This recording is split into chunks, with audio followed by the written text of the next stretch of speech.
Então, gente, esse aqui é o primeiro dos vídeos sobre a nossa aula da Rússia. Lembrando para quem estiver assistindo esse vídeo aqui no meu canal e não for aluno da FIG, não for aluno meu lá do curso de medieval da Faculdade do Guarulhos, significa que provavelmente esse não seja um vídeo para você, tá? Esses vídeos eles estão sendo feitos em contexto das nossas aulas, por ocasião aí do corona, as nossas aulas à distância.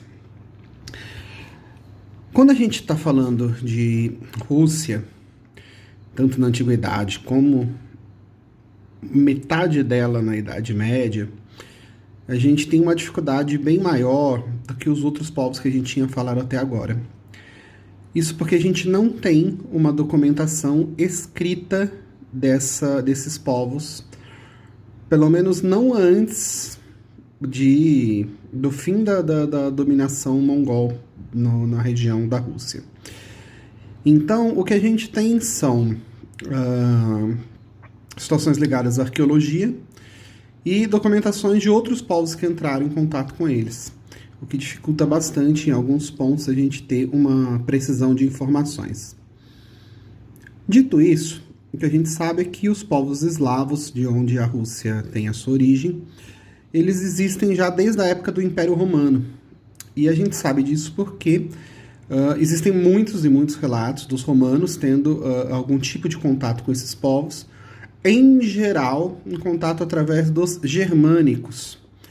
Durante a época da crise romana, era muito comum que os germânicos atacassem e capturassem povos eslavos e vendessem esses eslavos como escravos para os romanos.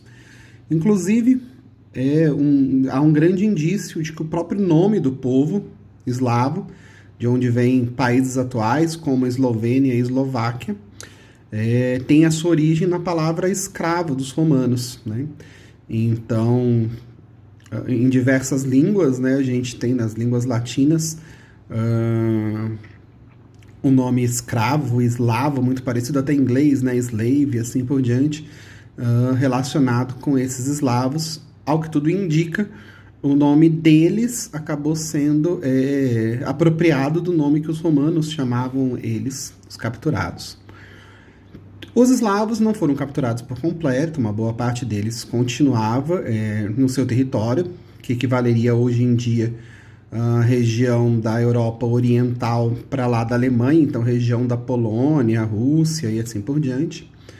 Quando os hunos chegaram, esses povos eslavos, por serem nômades, eles se afastam das regiões das invasões dos hunos, e com isso a gente meio que perde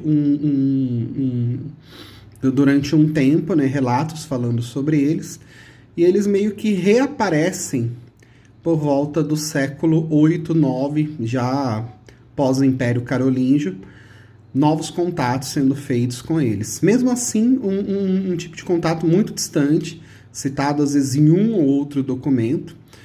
Existe um documento do Império Bizantino falando de contato com alguns cavaleiros que teriam vindo da região dos eslavos, mas é muito difícil a gente ter mais informações a esse respeito.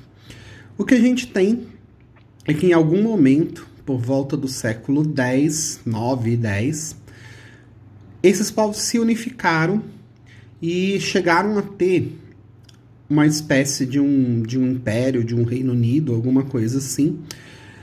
E o nome que a gente tem nos documentos bizantinos, se referindo a eles, é o nome de Kaganato Rus. E só esse nome em si já é um nome complicado, porque é um nome que a gente tem em documentos que se comprovam realmente dessa época, por exames de carbono 14, mas o nome Kaganato é um nome típico do Império Mongol.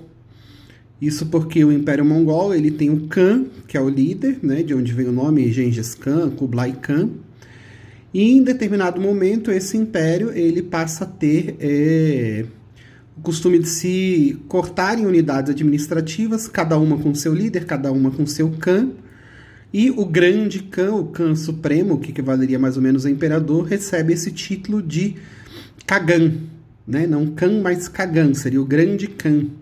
E aí, portanto, os Khanatos seriam as unidades administrativas e o Kaganato seria o Império Unificado.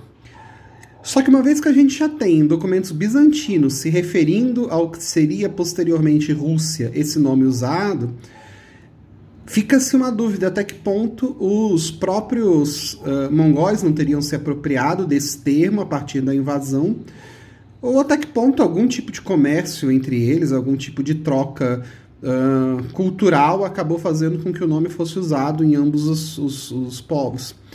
E como é uma localidade muito pouco definida pela arqueologia, muito pouco estudada ainda tendo muito a ser descoberto, a gente não tem como dizer quem influenciou quem a esse nome, e nem se de repente houve uma certa coincidência para a utilização dos nomes, não dá para se ter plena certeza.